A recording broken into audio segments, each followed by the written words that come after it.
did Kyle Dubas ruin the Pittsburgh Penguins? Last summer, the Pittsburgh Penguins made a monster deal acquiring Erik Karlsson by only giving up their 2024 first-round pick, as well as giving up Mikael Granlund and their backup in Casey DeSmith, Nathan Legare, and that was pretty much it. Nathan Legare was just a B+ level prospect.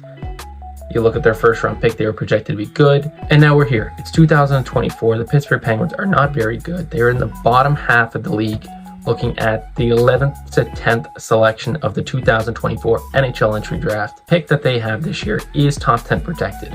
That means if they land within the top 10 of the draft lottery, they will have their first-round pick and move in next year's unprotected first-round pick to the San Jose Sharks. Due to a surprise of many, the Pittsburgh Penguins have not been good this year at all. Trading Jake Guentzel at the deadline, a career guy for Pittsburgh, a guy that everybody loves, Shake and Jakes, if you know what I mean. He's been that guy. He's been Sidney Crosby's best winger for the past 4 to 5 years. And for him to get traded for Michael Bunting, 3 prospects, and a third-round pick, doesn't seem like a lot. But when you break it down and those deadline deals, it's one of the best deals of the deadline. But now they look at the offseason. If they land within the top 10 picks, they might be able to make a move for a goal-scoring winger like Cole Yzerman. Maybe they move the pick. Maybe they move their top 10 pick going into the next season for an elite winger to play alongside Sidney Crosby. Kyle Dubas has a very tough decision to look at going into the offseason. As their season is pretty much a wraps at this point, do they look at signing potentially Jonathan Marchessault, 33 years old? He's looking at a potential $5 or $6 million, but it would be 2 to 3 years to play alongside Sidney Crosby. Does that push them over the edge? Do they try to re-sign Jake Guentzel and where him being traded kind of left a lot of people shook within the organization? Or is there a monster deal that we are not aware of, such as a Patrick Laine to Pittsburgh for that first-round pick, Drew O'Connor, and more? With the likes of Owen Pickering trying to make it into the team next year, Erik Karlsson, Ryan Graves, and Chris Letang has the defensive core shut down.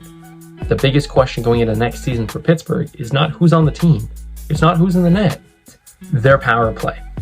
Their power play has been god-awful going into this year.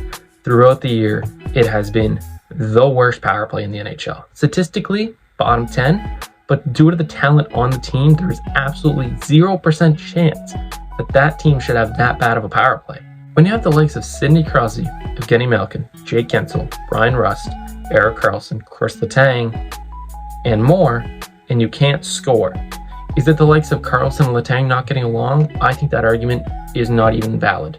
Because those two are on 2 separate units at times, it's because the structure is too generic. They have to think outside the box as they are getting older. The board play is not the same as it used to be for Sidney Crosby. I'm not saying he's not as good as he used to be, but his board play is not the same. With Michael Bunting potentially trying to be in that Patrick Hornquist type role going into next year, there still is a few voids, including does Mike Sullivan get fired next year from Kyle Dubas? And many questions going into the offseason.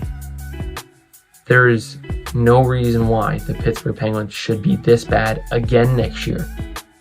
And I am calling my shot. The Penguins will be back in the playoffs next year.